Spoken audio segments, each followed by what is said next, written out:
दोस्तों नमस्कार, स्वागत है आपका परीक्षा खबरी में। और आज है 1 जून 2020। महत्वपूर्ण परीक्षाओं से जुड़ी खबरें और करंट अफेयर्स के लिए हमारा ये वीडियो आप सुबह डेली देख सकते हैं।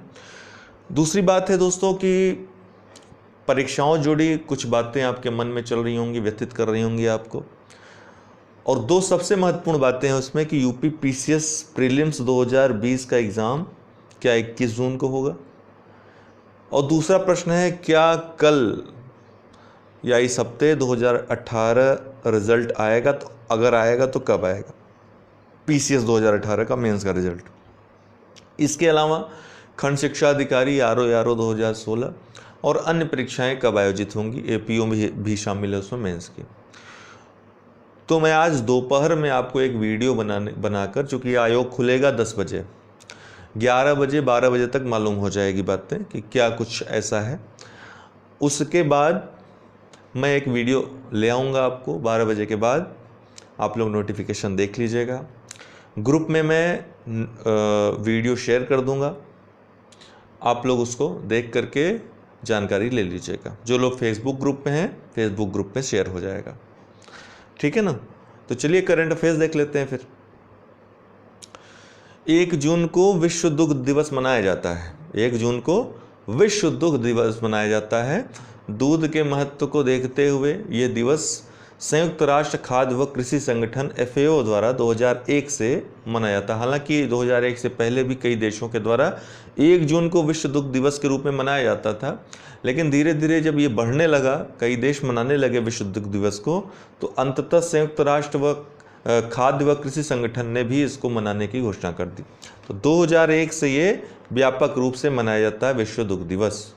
संयुक्त राष्ट्र खाद्य व कृषि संगठन के बारे में बात करें तो चूंकि संयुक्त राष्ट्र यहाँ पर जुड़ा हुआ है, वैसे इसको खाद्य व कृषि संगठन भी बुलाया जाता है, FAO बुलाया जाता है।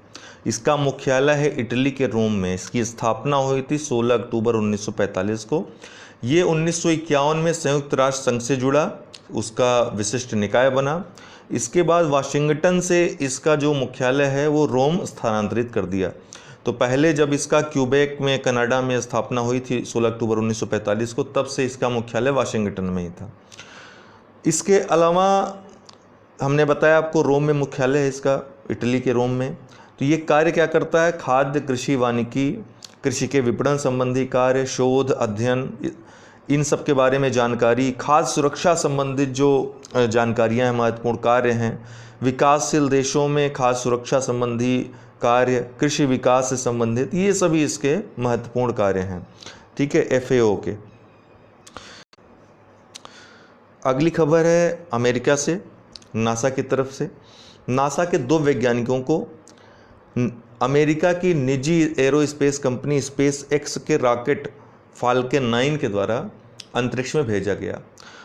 इसमें कई बातें, कई फैक्ट आपको मिलेंगे। पहली बात तो SpaceX ये अमेरिका की निजी अंतरिक्ष कंपनी है, निजी ये एरोस्पेस कंपनी है SpaceX। पहले SpaceX के बारे में ही जान लेते हैं, जिसका फुल फॉर्म है space exploration technology corporation. Elon Musk ने 2002 में इसकी स्थापना की थी। तो ये निजी अमेरिकी एरोस्पेस कंपनी है। इसका मुख्यालय हैथॉर्न कैलिफोर्निया में है। फाल्कन 9 इसी का रॉकेट है जिसके द्वारा ये जो अंतरिक्ष पेलोड को ले जाने का कार्य करता है। तो पहली ऐसी निजी कंपनी होने का गौरव इसको हासिल हुआ है जिसने अंतर्राष्ट्रीय अंतरिक्ष स्टेशन के लिए उड़ान भरी है, या फिर मानव को अंतरिक्ष में ले जाने में सफल हुआ है। ये SpaceX पहला निजी कंपनी विश्व का बना है।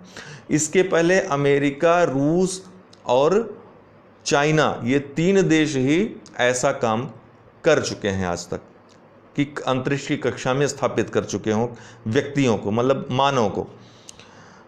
तो इनके जो ये SpaceX ड्रैगन कैप्सूल था जिससे 2 लोगों को भेजा गया, 2 नासा के वैज्ञानिकों को भेजा गया, उसका नाम क्रू ड्रैगन था। तो ये याद रखिएगा, नाम पूछ सकता है। और नासा के जिन 2 वैज्ञानिकों को भेजा गया उनका नाम था रॉबर्ट बेकनन और डगलस हर्ले, जो 2011 में ही इस अभियान के लिए 2000 में सन 2000 में ही इस अभियान के लिए चुन लिए गए थे। तो नासा ने 2000 में ही यह इस अभियान के बारे में सोच लिया था, इस पर तैयारी शुरू कर दी थी सन 2000 में ही। और रॉबर्ट बेकनन और डगलस हर्ले, इन दोनों का नाम तभी जो है चुन लिया गया था कि ये दोनों जाएंगे अंतरिक्ष में। तो इनके साथ अंतर्राष्ट्रीय स्पेस स्टेशन के लिए रवाना हो गए। इसके साथ ही 2011 के बाद अमेरिका से लॉन्च पहला मानव मिशन भी ये बन गया और पहली बार किसी निजी कंपनी के द्वारा मानव मिशन भेजा गया। फाल्कन 9 जो है ये 2 चरणों वाला रॉकेट है, स्पेस एक्स कंपनी का रॉकेट है, ये इसके द्वारा भेजा गया। अब हमें प्रश्न ये उठता है कि नासा ने किसी अपने जो है किसी रॉकेट से या फिर रशियन रॉकेट से अक्सर भेजता है, उससे क्यों नहीं भेजा? तो इसलिए नहीं भेजा क्योंकि स्पेस एक्स जो कंपनी बनी थी इसका जो लक्ष्य था कि कम से कम लागत में अंतरिक्ष अभियान करना। तो ये लागत कम होने की वजह से, अपने देश का होने की वजह से, विश्वसनीय होने की वजह से इस अमेरिका ने जो है फाल्कन 9 रॉकेट का प्रयोग किया है, स्पेस एक्स का इसमें सहयोग लिया है। और कहाँ से प्रक्षेपित किया गया? तो फ्लोरिडा के कैनेडी स्पेस सेंटर से प्रक्षेपित किया गया।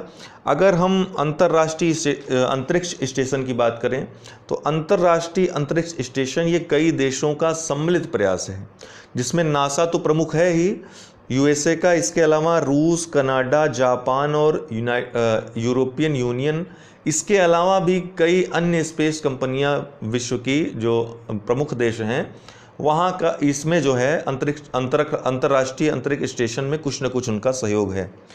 ठीक है, और ये 1998 से शुरू हुआ था बनना, 2011 में बन के तैयार हुआ था अंतर्राष्ट्रीय अंतरिक्ष स्टेशन। होता क्या है, आप इसको एक उपग्रह कह सकते हैं, उपग्रह तो है ही, जो कि निचली कक्षा में पृथ्वी के स्थापित किया जाता है ताकि वैज्ञानिक अंतरिक्ष में रह करके अंतरिक्ष का और पृथ्वी का दोनों का अध्ययन कर पाएँ। तो पृथ्वी के निचली कक्षा में स्थापित होता है, ये ध्यान रखिएगा। ये एक घर की तरह है, यहाँ पर आपको सारी सुविधाएं जो है वैज्ञानिकों को मिलती हैं जो अंतरिक्ष में उपलब्ध हो सकती हैं। इसके अलावा यहाँ पर जो रॉकेट यहाँ से भेजे जाते हैं, जो यहाँ से अंतरिक्ष यान भेजे जाते हैं, उनको वहाँ से जुड़ने की सुविधा, आपने कई कार्यक्रम देखे होंगे, अंतरिक्ष यान यहाँ से गया और जा कर के स्पेस शटल है वहाँ पर जुड़ गया। तो वही चीज़ है कि स्पेस शटल में यहाँ से जो भेजे जाएंगे अंतरिक्ष यात्री, उनका अंतरिक्ष यान जाकर उसमें जुड़ जाएगा। तो ये सुविधा है। तो इस समय 2 ऐसे अंतरिक्ष स्टेशन कार्य कर रहे हैं, एक तो अंतर्राष्ट्रीय अंतरिक्ष स्टेशन इंटरनेशनल स्पेस शटल, और एक है चाइना का जिसका नाम है तियानगोंग 2, चाइना का स्पेस शटल है ये। इसके अलावा इसके पहले ढेर सारे अंतरिक्ष स्टेशन जो है कार्य कर चुके हैं, जैसे स्काई लैब हो गया, रूस का मीर इसके पहले अंतर्राष्ट्रीय स्पेस स्टेशन के पहले भेज चुका था रसिया। ठीक है, मीर नाम था उसका अंतर्राष्ट्रीय स्टेशन का। वर्तमान में केवल 2 कार्य कर रहे हैं अंतर्राष्ट्रीय अंतरिक्ष स्टेशन, जिसमें यूएसए, रूस, Canada, Japan, European union, Italian की भी स्पेस कंपनी इसमें कार्य करती है। लेकिन ये नासा का मुख्यतः अभियान है, ISS, जबकि तियानगोंग 2 ये चाइना का अपना अंतरिक्ष स्टेशन है, तियानगोंग 2।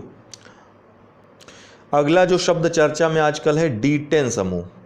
D10 समूह को आप डेमोक्रेसी 10 समूह कह सकते हैं, या डेमोक्रेटिक जो देश हैं, लोकतांत्रिक देशों का समूह है, 10 लोकतांत्रिक देशों का समूह है।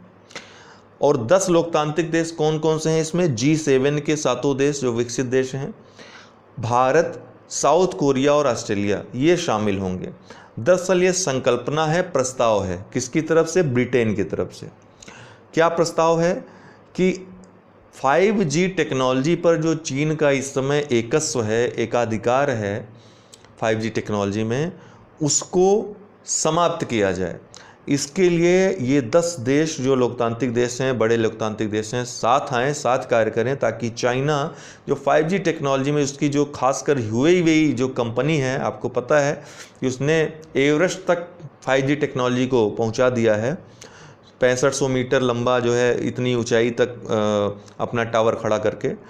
तो उसका जो 5G में बढ़ रहा है इस समय, 5G टेक्नोलॉजी में इस समय तो एकस्व है, एकाधिकार है चाइना का, पूरे वर्ल्ड को वो इस समय जो है 5G टेक्नोलॉजी अपना जो है पावर दिखा रहा है। तो उस एकाधिकार को समाप्त करना ये प्राथमिक उद्देश्य है। प्राथमिक उद्देश्य है। इसका मतलब ये नहीं कि ये उद्देश्य समाप्त हो जाएगा तो D10 समूह खत्म हो जाएगा, नहीं।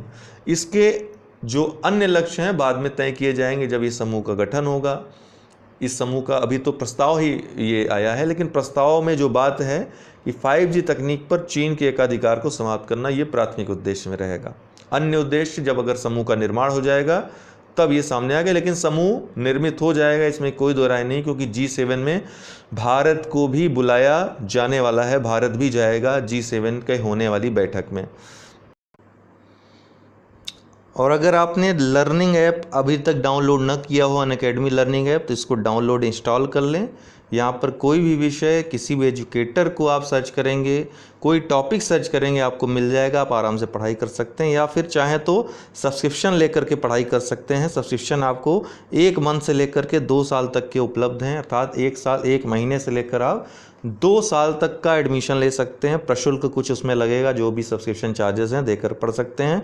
हमारा रेफरल कोड अगर आप यूज़ करते हैं, रेफरल कोड है UD10 मेरा, ये यूज़ करते हैं तो किसी भी कोर्स में आपको छूट मिल जाएगी, ठीक है। तो इसको अवश्य अगर आपको ज्वाइन करना है तो UD10 रेफरल कोड अवश्य यूज़ करिएगा, ठीक है ना। तो 12 महीने का कोर्स में जैसे 7,000 रुपये आपका लग रहा है, तो 24 महीने कोर्स में उसी कोर्स में 9100 रुपये लगेंगे। तो आपका 2 वर्ष का जो फ़ी रहेगी वो कम पड़ रही है, तो आप चाहें तो 2 साल के लिए सब्सक्रिप्शन ले सकते हैं, पढ़ सकते हैं आराम से, तब तक आपका सिलेक्शन भी हो जाएगा कहीं ना कहीं, ठीक है। तो UD10 आप याद रखिएगा रेफरल कोड। तो दोस्तों आज के लिए इतना ही, बहुत बहुत धन्यवाद।